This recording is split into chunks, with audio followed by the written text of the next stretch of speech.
সুপ্রিয় শ্রোতা, গল্প পাঠের আসর চ্যানেলে শুনতে যাচ্ছেন সুনীল গঙ্গোপাধ্যায় রচিত একা এবং কয়েকজন উপন্যাসটির ৪৯তম পর্ব। আমি ওয়ারা কারিম, সাথে থাকুন। প্রথম মাসের মাইনে পেয়েই টিউশনিটা ছেড়ে দিলাম, কিন্তু ওই বাড়িটার কথা তারপরেও অনেক দিন ভেবেছি। ছাত্রছাত্রীর বাবাকে কিছু একটা শাস্তি দেবার জন্য আমার হাত নিষ্পিস করত। এমনকি এ কথাও ভাবতাম, একদিন ফাঁকা রাস্তায় লোকটিকে পেলে খুব মারব। যেসব লোক কখনো মার খায় না, তারাই অপরকে অকারণে মারতে যায়। কিন্তু জীবনে অনেক শুভ ইচ্ছের মতন এই ইচ্ছেটাও আমার অপূর্ণই থেকে গেল। অন্য টিউশনি জোগাড় না করে এটা ছেড়ে দিয়ে বেশ মুশকিলে পড়ে গেলাম। একবার অভ্যেস হয়ে গেলে ছাড়া খুব শক্ত। নিয়মিত কাগজে বিজ্ঞাপন দেখে টিউশনির খোঁজ করি। যে কোনো জায়গাতে গিয়েই দেখি আমার আগে ১০-১৫ জন সেখানে লাইন দিয়ে আছে। আমার হাত খরচের খুব টানাটানি। এ সময় আবার জুটল বিনে মাইনের একটা পড়ানোর কাজ। পাড়ার কয়েকটি ছেলে একদিন এসে বলল, কমরেড, আপনার উপর একটা দায়িত্ব দেয়া হয়েছে। এর আগে কিশোর বাহিনী বিক্রি করেছি, ধর্মতলা স্ট্রিটের পার্টি অফিসেও কয়েকবার গেছি, সুতরাং কোনো দায়িত্ব অস্বীকার করতে পারি না। পার্টির কয়েকটি ক্যাডার ম্যাট্রিক পরীক্ষা দেবে, তাদের জন্য নাইট কোচিংয়ের ব্যবস্থা হয়েছে। এক একজন এক এক সাবজেক্ট পড়াবে। আমাকে পড়াতে হবে অঙ্ক। ব্যবস্থা খুব সুন্দর। তখন কমিউনিস্ট পার্টির সংগঠনমূলক কাজে বেশ মন ছিল। ৫ জন ছাত্র, তারা আমার চেয়েও বয়সে বড়। বেশ কিছুদিন লেখাপড়া ছেড়ে দেবার পর এখন আবার ম্যাট্রিকটা পাশ করে নিতে চায়। এরকম বিনীত ভদ্র ছাত্র পাওয়া সৌভাগ্যের ব্যাপার। তারা মনোযোগ দিয়ে শোনে, যা করতে বলি করে। যদিও তাদের অঙ্কে একেবারেই মাথা নেই, এক চান্সে পাশ করার আশা খুবই কম, তবু তাদের পড়াতে খুবই উৎসাহ বোধ করি। ইংরেজি পড়াবার জন্য ভালো লোক পাওয়া যাচ্ছিল না। ওরা আমাকে বলল একজন লোক খুঁজে দিতে। আমার মনে পড়ল সূর্যদার কথা। সূর্যদা যদিও কলেজের লেখাপড়া সম্পূর্ণ করেনি, কিন্তু ইংরেজি খুব ভালো জানে। সূর্যদা কিন্তু আমার প্রস্তাব শুনে একটুও পাত্তা দিল না। বলল, যা যা, আমার অত সময় নেই। তাছাড়া পার্টির কাজ করতে যায় তো ম্যাট্রিক পাস দিয়ে কি হাতি ঘোড়া লাভ হবে? ওদের গ্রামে যেতে বল। সূর্যদার তো কাজের মধ্যে শুধু সারাদিন বসে বই পড়া, আর সন্ধে হলেই বেরিয়ে পড়ে অনেক রাত্রে বাড়ি ফেরা। সূর্যদার চেহারাটা এখন যা দারুণ সুন্দর হয়েছে না, মনে হয় রাজপুত্রের মতন। মেয়েরা সূর্যদাকে দেখলেই নিজেদের মধ্যে কানাকানি শুরু করে। রাজনীতিতে সূর্যদার এখন আর কোনো আগ্রহই নেই। আমি কখনো কিছু বলতে গেলেও হাত নেড়ে উড়িয়ে দেয়। দীপ্তিদির প্রেমে পড়েই সূর্যদার ১২টা বেজে গেল। কোনো রকম পলিটিক্যাল ট্রেনিং ছিল না তো, শুধু কিছু ইমোশন আর অ্যাডভেঞ্চারের মোহে। আমাদের নাইট কোচিংয়ের একটি মাত্র ছাত্র শেষ পর্যন্ত পাশ করেছিল। তাতেই আমরা দারুণ খুশি হয়েছিলাম। আদিনাথ দা আমার পিঠ চাপড়ে দিয়ে বলেছিলেন, গুড ওয়ার্ক, ভবিষ্যতে আরও কাজ করতে হবে।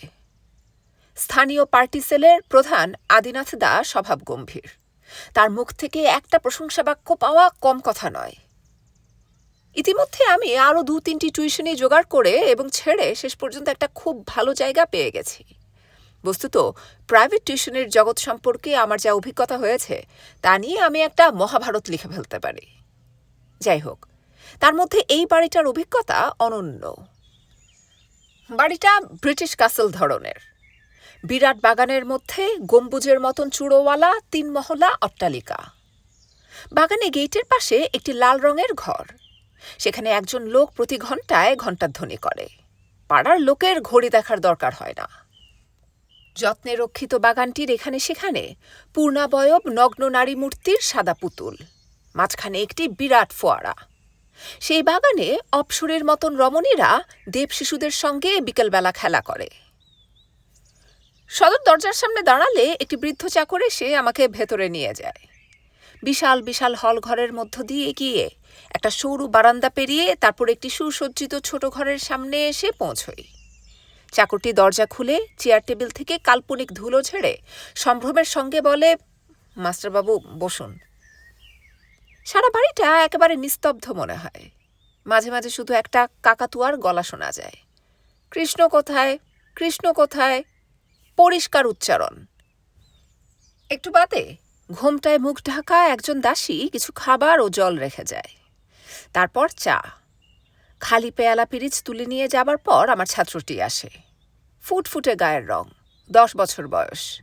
সে এসেই বলে, মাস্টারমশাই, কাল অর্জুনের সঙ্গে মহাদেবের যুদ্ধ হয়েছিল। তারপর? প্রথম কিছুক্ষণ গল্প না বললে ছেলেটির পড়াশুনোয় মন বসে না। ওইটুকু ছেলের নাম রূপেন্দ্র নারায়ণ মিত্র। আমি রূপ বলে ডাকি। এবারে নারী পুরুষ সকলেরই রং ফর্সা, নাকটি কোলো, চোখের মণিতে সামান্য নীলচে আভা আছে। মনে হয় বিশুদ্ধ আর্য রক্তের ধারাটি এই পরিবারে এখনো অক্ষুণ্ণ।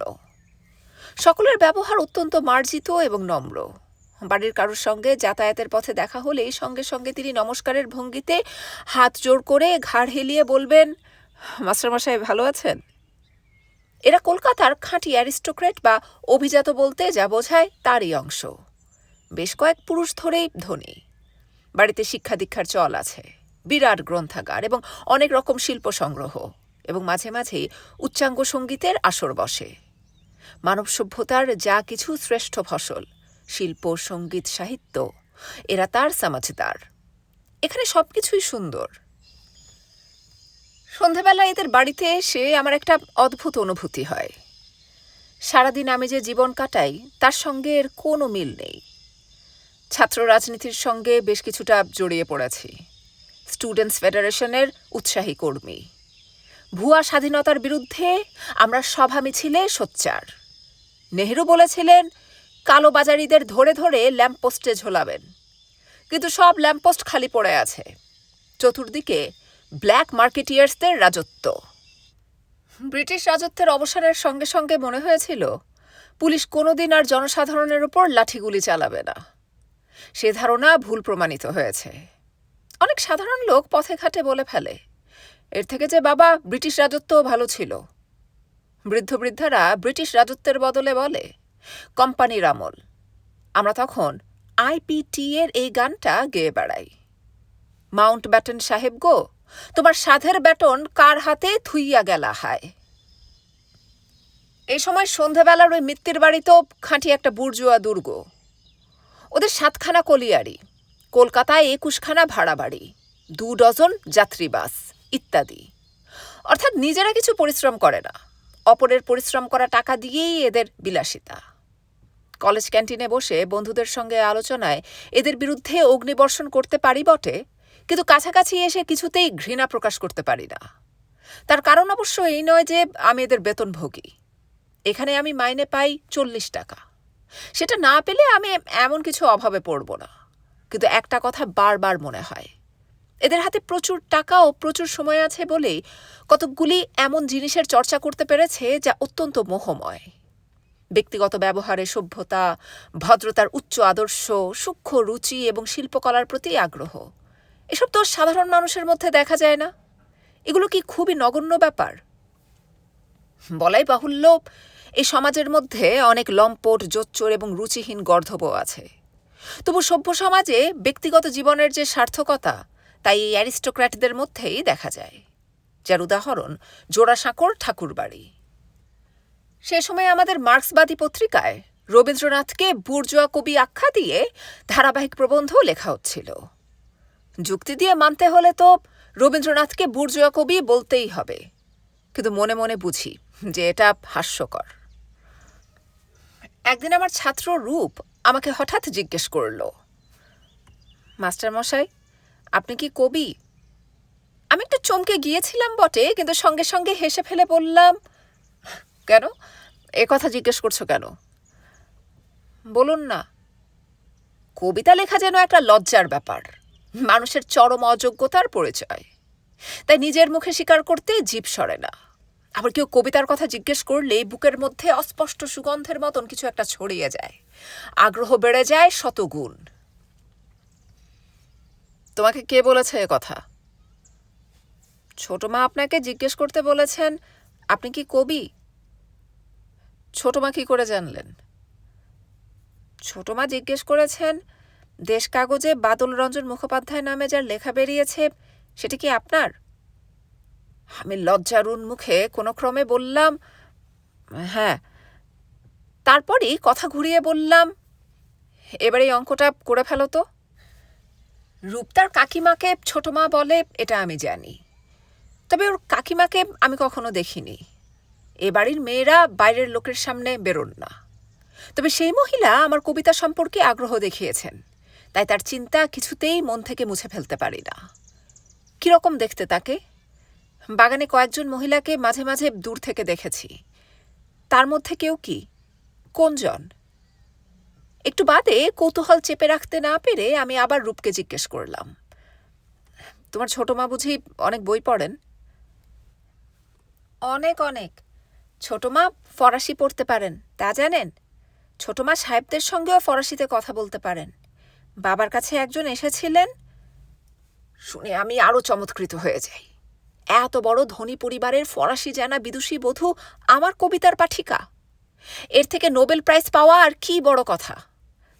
আমার কবিতা মাঝে মাঝে বিভিন্ন কাগজে ছাপা হয়, কেউ পড়ে বলে তো টের পাই না। বন্ধুরা মাঝে মাঝে তা নিয়ে ঠাট্টা ইয়ার্কি করে, আর অনেকে কোনো রকম উচ্চবাচ্যই করে না। রেনুই আমার একমাত্র প্রত্যক্ষ পাঠিকা। রূপের কাকিমার চেহারাটা এখন আমার তরু দত্তর মতো মনে হয়। অবশ্য তরু দত্তর চেয়ে এর বয়স নিশ্চয়ই বেশি হবে। আর কবিতাটি কি ওর ভালো লেগেছে?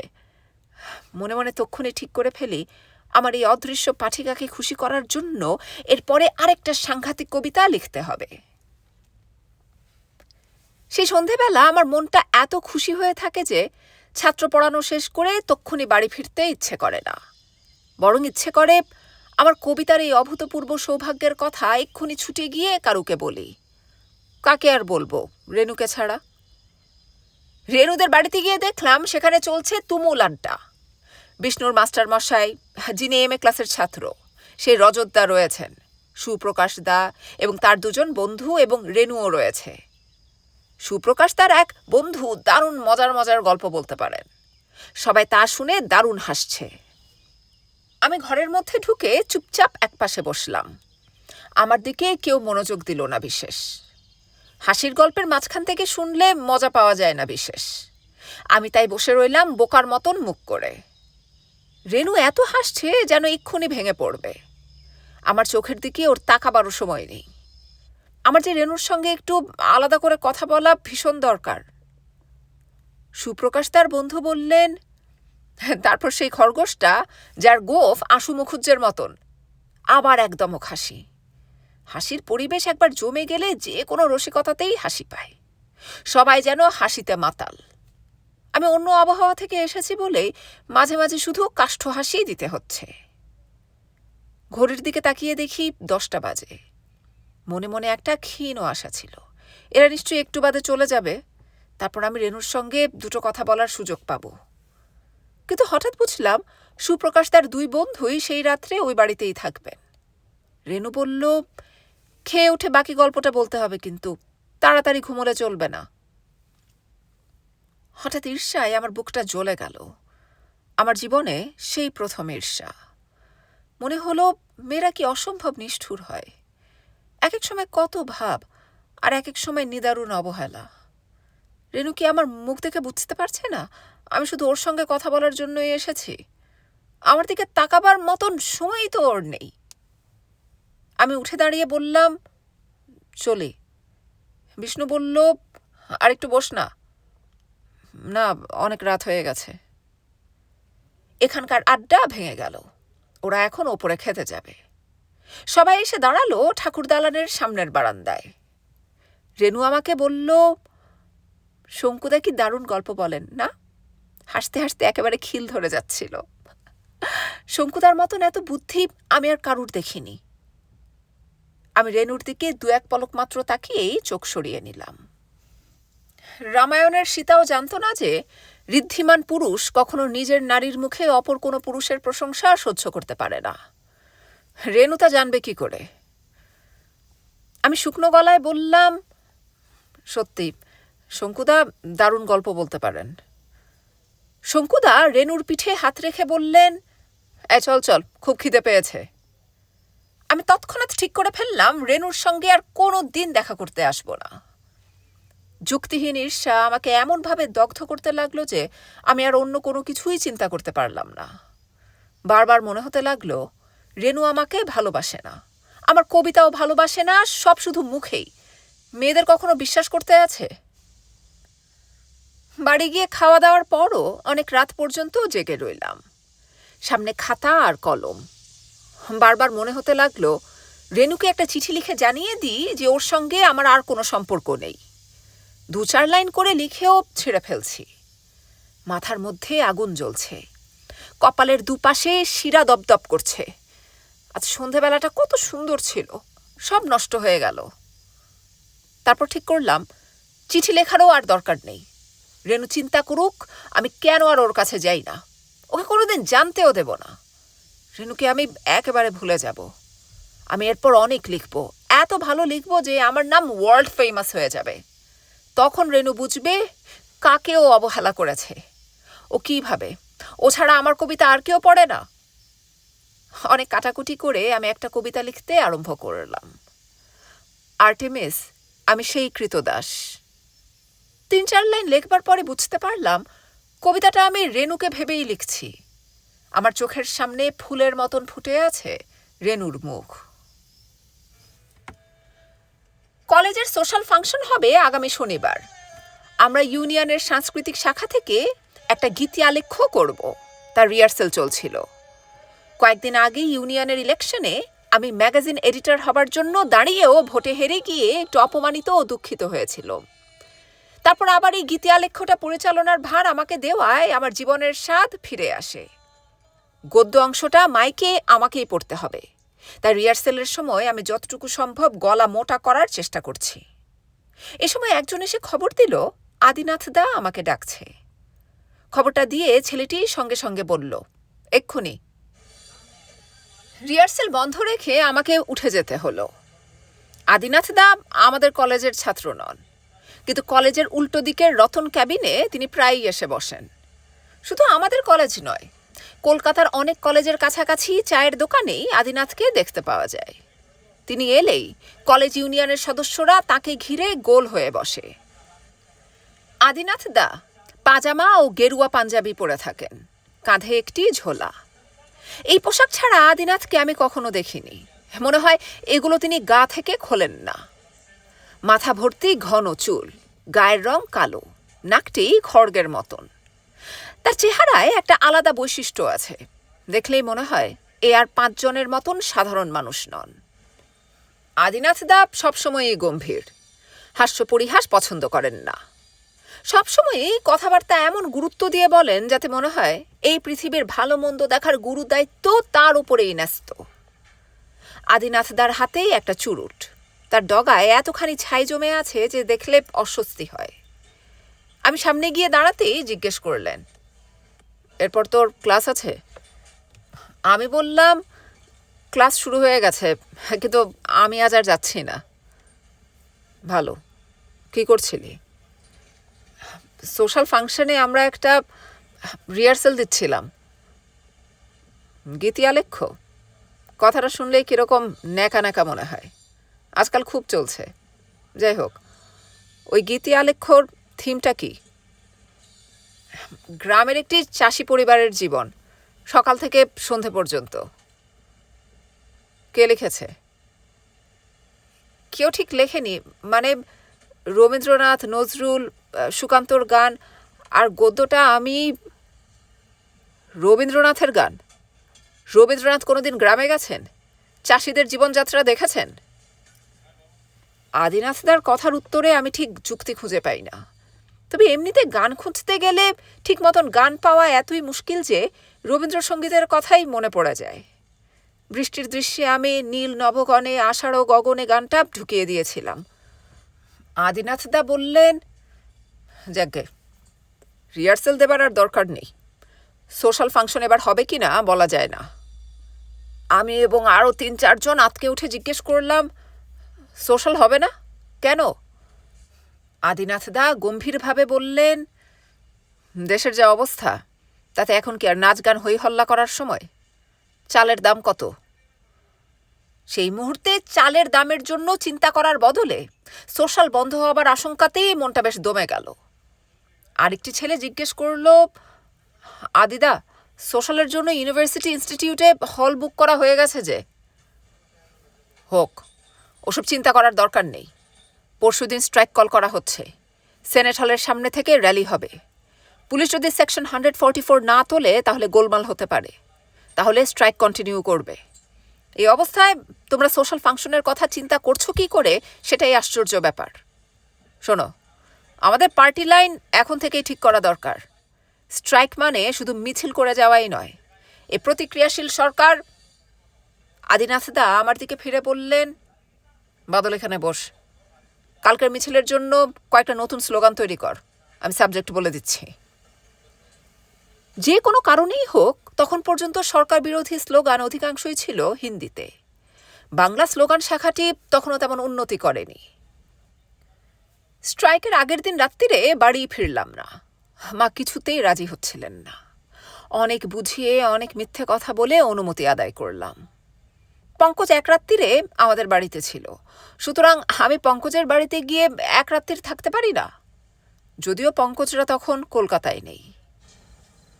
সারা রাত জেগে চলল আমাদের পোস্টার লেখা এবং দেয়ালে সাঁটা। শীতের রাতে নিস্তব্ধ কলকাতা, রাস্তাঘাট খাঁ খাঁ করছে। এত রাতে কখনো এই শহরের দৃশ্যও দেখিনি। যেসব রাস্তা সারা দিন মানুষ ভর্তি দেখি, এখন সেখানে একটাও লোক নেই। এটা কেমন অদ্ভুত লাগে।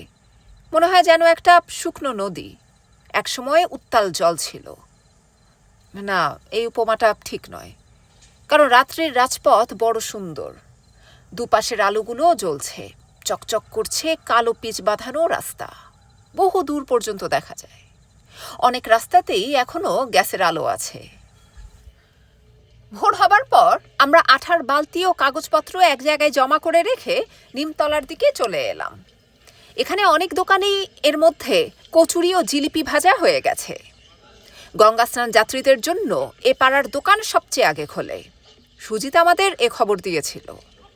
মাত্র 6 মাস আগে সুজিতের বাবা মারা গেছেন। সেই সময় শ্মশানে এসে সে এদিকে ভোররাতের দৃশ্য দেখেছিল। হরিধ্বনি দিয়ে একদল লোক একটা মড়া নিয়ে যাবার সময় আমাদের মধ্যে একমাত্র সুজিতই সেদিকে তাকিয়ে প্রণাম করে। মা বলেছিলেন সকাল হতেই বাড়ি ফিরে যেতে, তবু ফেরা হলো না। বন্ধুরা সবাই মিলে আড্ডা দেওয়া শুরু করলে সেই আড্ডা প্রথম ভেঙে দেবার দায়িত্ব কেউ নিতে চায় না। একজন বাড়ি ফেরার নাম করলেই আর সকলে তখন বাড়ি ফিরবে, সেজন্য কেউই বাড়ি ফেরার কথা উচ্চারণ করল না। কচুরির দোকানের ঠিক উনুনের পাশটাতেই বেঞ্চি টেনে গুটিসুটি মেরে বসে গল্প করতে করতে আর সময় জ্ঞান থাকে না। মাঝে মাঝে চা আসে। একসময় হঠাৎ দেখি 9টা বাজে। তাহলে তো আর বাড়ি ফেরার প্রশ্নই আসে না। 10টা থেকে কলেজের গেটে গিয়ে দাঁড়াতে হবে। ফরওয়ার্ড ব্লকের ছাত্র সংগঠন ছাত্র ব্লক তখন আমাদের স্টুডেন্টস ফেডারেশনের সঙ্গে খুব প্রতিযোগিতা করার চেষ্টা করছে। ওদের ছেলেদের কিছুতেই লিড নিতে দেওয়া হবে না। সুতরাং মিছিল টিছিল সেরে বিকেল বা সন্ধ্যাবেলার সময় বাড়ি ফেরা যেতে পারে। মা ভীষণ চিন্তা করবেন। দুপুরে না খেতে গেলে মা নিজেও দুপুরে খাবেন কিনা সন্দেহ। কিন্তু বন্ধুদের কি এই কথা বলা যায়?